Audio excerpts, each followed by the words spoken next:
ছাত্র আন্দোলনের পক্ষ থেকে আমাদের 3টি দাবি।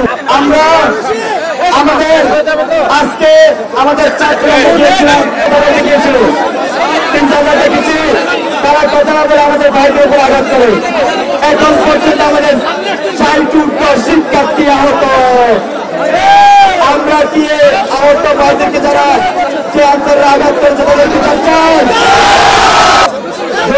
ছাত্র আন্দোলনের পক্ষ থেকে আমাদের 3টি দাবি। 1 নম্বর দাবি, যেসব ভাইয়েরা আহত হয়েছে তাদের সকল চিকিৎসার ব্যয় সরকারকে বহন করতে হবে।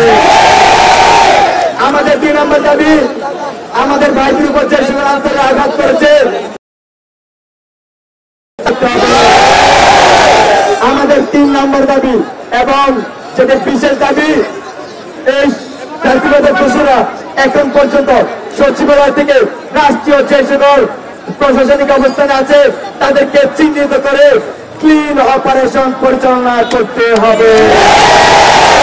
ক্লিন অপারেশনের মাধ্যমে এইসব অনেক বিলম্বে গ্রেপ্তার আদায়ে তাদেরকে বিচারের সম্মুখীন করতে হবে।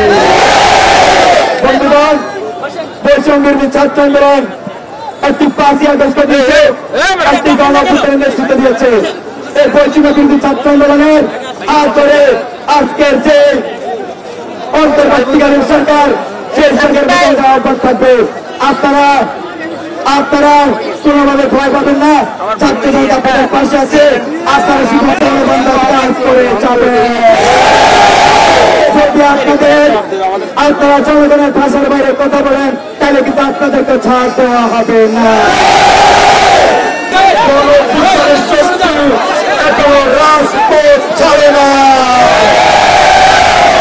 দিল্লিতে বসে খুনি হাসিনা যে ষড়যন্ত্র করছে, এই গণঅভ্যুত্থানের শক্তি সকল ষড়যন্ত্র রুখে দিতে প্রস্তুত। আমরা দেখেছি এই গণঅভ্যুত্থানের সরকার গঠনের পর খুনি হাসিনার দোষরেরা একটার পর একটা ষড়যন্ত্র করে যাচ্ছে। কিছু থেকে কিছু হলে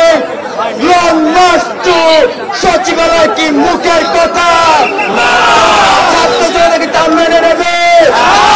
এই ষড়যন্ত্র কি জবাব দিতে করতেছি আমরা? আজকে এখান থেকে জানিয়ে দিতে চাই,